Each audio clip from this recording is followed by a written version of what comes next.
welcome back to my channel. My name is Leslie, and today we're going to be doing a little bit of an unhauling. I had a short shelf over here before, and I was running out of space, so my husband bought me a second tall shelf. And while I was doing my reorganizing, I also did a little bit of an unhaul. So I want to show you what I'm going to be unhauling to either little free libraries or to a used bookstore for credits. And then at the end, we'll do a little bit of a bookshelf tour, and I'll show you what I have going on back here because I really love how it looks and I'm very happy about it. So let's get started. So, a little bit of a disclaimer to start is I did not unhaul anything from my unread TBR stack. All of the books that I'm unhauling, I believe there's 11 of them.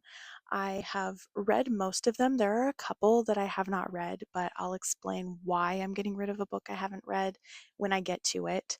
Um, but for the most part, I've always, if I know I'm never going to finish a book, I'll unhaul it. But if I read a book and I finished it, it goes on my shelf. I keep it. But sometimes I don't actually like the book all that much and I'll never read it again. So I decided to get rid of a few that I finished and I didn't love them and I know I'm not going to read them again. So why take up space on my shelves when I have such limited space? I I already know that the shelf isn't going to stay pretty because once my TBR stack starts going up there, I'm going to have to sacrifice some of the design for space. So why take up more space than I have to with books that I didn't enjoy?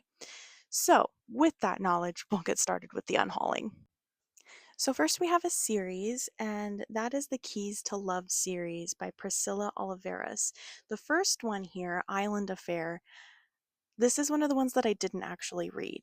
Um, I mean, I guess technically, I guess I DNF'd it, but I did put it on my shelf. There's a reason for that. The reason is I did read the second Anchored Hearts, and I did enjoy it. It was a little bit slow, so I know I'm not going to read this one again, but I did enjoy it when I was reading it. I bought this at a used bookstore, not realizing that it was the second in a series. So, that being said, at a different bookstore, I found Island Affair, and I was like, well, I enjoyed that one, so I'll read the first one. However, the second one spoiled every single thing that happens in this book. So I was finding it very boring because I already knew what was going to happen. The reason why I kept it on my shelf instead of unhauling it is because it's a series. I was planning on keeping the second one, and I wanted the first one as well. Plus, it's just a cute cover. But that is not enough. That is not enough to keep it. That's not a good reason. So I'm going to go ahead and unhaul these two. I don't know if there's any more in this series, but it's probably not one that I care enough to continue. So those ones are going to be the first to be unhauled. And we do have a couple instances here of books that were turned into movies. And in these instances, I didn't know that it was a book before watching the movie, and usually I like to read the book first. So a lot of times I feel like watching the movie first ruins the book experience for me because I like to envision my own characters and I don't like having a movie character in my head when I go to read the book. And one of those cases is Julie and Julia. I loved that movie, did not know it was a book, so when I saw the book, I was really excited for it, but I feel like in comparison to the movie, it kind of fell flat. It got repetitive, it was a little bit boring. I'm not going to read this one again, so it is going to be unhauled, and hopefully somebody will find it and will love it. I just was not that person. The next one is an unpopular opinion. I am unhauling The 7 Year Slip by Ashley Poston. I heard so much hype and so many good reviews over this book that I had to know what it was all about. And I must say it was not my favorite thing. I I don't know. I felt like there was a lot of unnecessary cursing because if you've read this, you'll know that these two little birds on the cover are some pigeons that hang out on the air conditioning unit outside of the apartment. And the main character, I do not remember her name, Clementine, she named the birds expletives. And so there was just a lot of unnecessary F words thrown in there, and the time jumping was just, it was weird for me. I've read a couple of like time travel type romance books, and I feel like I liked those other ones better.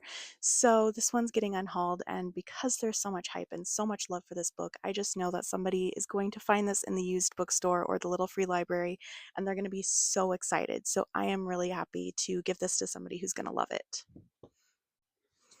The next one I'm unhauling for a bit different of a reason than the rest of them, because this book I actually did enjoy when I read it. That's One of Us is Lying by Karen McManus. I did not care for the second or third in the series. I did one from the library and one on audio, so I didn't feel the need to complete the series to own. And I'm not going to read this one again. It does read very YA, which is not my favorite in a mystery slash thriller book. Um, so this one will be unhauled. It's going to go to a better home, and somebody's going to love it. So that's exciting. The other case of watching the movie without knowing that it was a book is Bridget Jones' Diary. And I hate to say it, but this book was really boring. And that's all I have to say about that. It was just boring. It's short. It's only like 270 pages or something like that, and I feel like it took me a million years to read this book. I don't need it on my shelf anymore. Somebody else can enjoy it. And then we have The Surgeon by Leslie Wolfe. This one sounded like it was going to be so good. It's about this really successful surgeon. She's got a great reputation, great track record, and until one day her patient dies on the table, and she realizes that she recognized him, but she's keeping quiet about it, and people start suspecting that maybe she was negligent on purpose, and it sounded like it was going to be a thrill ride, but it wasn't. It's been a long time since I read this one, but I think I gave it something around 2 stars, and I rarely go below 2 stars, so from me, a 2 star is basically a 1 star because I don't usually rate that low unless I really hated a book. But I don't know. From what I remember, I just really didn't vibe with this book. I don't know if it was the writing style or maybe it just wasn't twisty enough. I don't really remember. I just remember that I didn't like it. So why keep it on my shelf? Lastly, this one is a little bit strange because it is most of a series. There might be more than five, but I had 5 books in the Flowers in the Attic series. And Flowers in the Attic, I did like. That one is staying on my shelf. The rest of this series got a little bit weird for me. So after I read Flowers in the Attic and liked it, I wanted to complete the series. And so I next read Garden of Shadows, which is the prequel book that is about the grandma to the original um, children in Flowers in the Attic. Like they're in her attic. And this one was just okay. Just okay. I feel like I'm glad because this is the prequel. I'm glad I did not read it first because this spoils all of the major twists that you will find in Flowers in the Attic. Completely ruins them. So I'm glad I read Flowers in the Attic first. um, on Goodreads, this is listed as number 5, which confused me and messed up the series for me because then I read Goodreads number 3 in the series, which is If There Be Thorns, but this is actually number 4 in the series. Um, if you count Garden of Shadows as number 1, Flowers in the Attic as number 2, this would be number 4. I got confused and read thinking, oh, I've read 2, I need to read the third. This is not the third. This is the fourth. I don't know. I'm still confused about it. But this one is about the 2 older children. Um, the oldest girl, she has kids, and it's about her kids. And this spoiled the what should have been the next one that I read, Petals on the Wind. I started this one, and this is immediately after Flowers in the Attic. Like, they have just escaped the attic. This is that. So I should have read this one next, and I didn't. And so I was finding it very boring. I already knew a lot of the events that were happening in this book. I already knew because I read the one after this one first.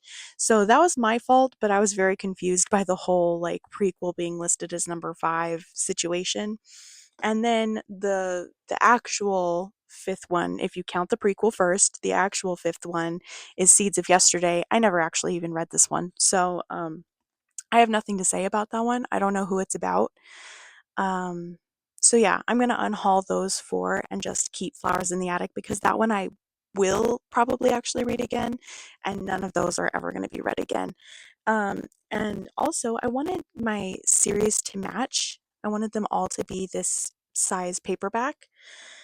But when I ordered on Thrift Books, they must have been out of the paperback for this one because they sent me a hardcover. And I'm not a hardcover person. I usually only buy hardcovers if it's thrifted and my only option. I will always choose paperback over hardback. This book in particular is going to go to a little free library. I think the rest of them will probably go to the used bookstore for credits. But this one, I have been messing with some personalization options for a book I'm doing for a friend. And so this is my test book. And so it's a little bit janky from my test runs. I still have more tests to do. So this one is going to stick around until I'm finished with that. But it's going to a little free library because I'm messing with it. Nobody's going to pay for this book. No used bookstore is going to even want to take it. So this one in particular, little free library. The rest of them, like I said, they'll probably get used for credits. But anyway, that is the full unhaul. So next we will do a bookshelf tour. So here's a quick general overview of the shelf. I have a few of my particular favorites front facing for display. I've got my knickknacks thrown in there. Now, I like to organize by alphabet with the last name of the author. It's my little Sherlock shrine, as I like to call it, my complete series, my Sherlock bookmark, and then tucked in the back there is a vintage copy of a Sherlock Holmes story that my dad gave me. But here on top of my John Grisham, I have my necessities, my Kindle stickers, and my bookmark collection. So I've just got some of my prettier ones and my favorite ones displayed, a few side stacks just to mix it up. I've never had the space to do a purely decorative side stack. I've only had, like Jody here, the space saving side stacks, so it's kind of fun to be able to do it intentionally instead of because I have to. I left a couple loose spaces for books that I know I'm going to read soon, but that is that. I do have one empty shelf, so I'll do some shifting around as I read books and add to it. This is my TBR stack, so eventually I will have to sacrifice style for space, but until then, I am so happy with how it turned out. I think it looks really good, and I hope you think so too. So there's my new shelf. I'm so excited.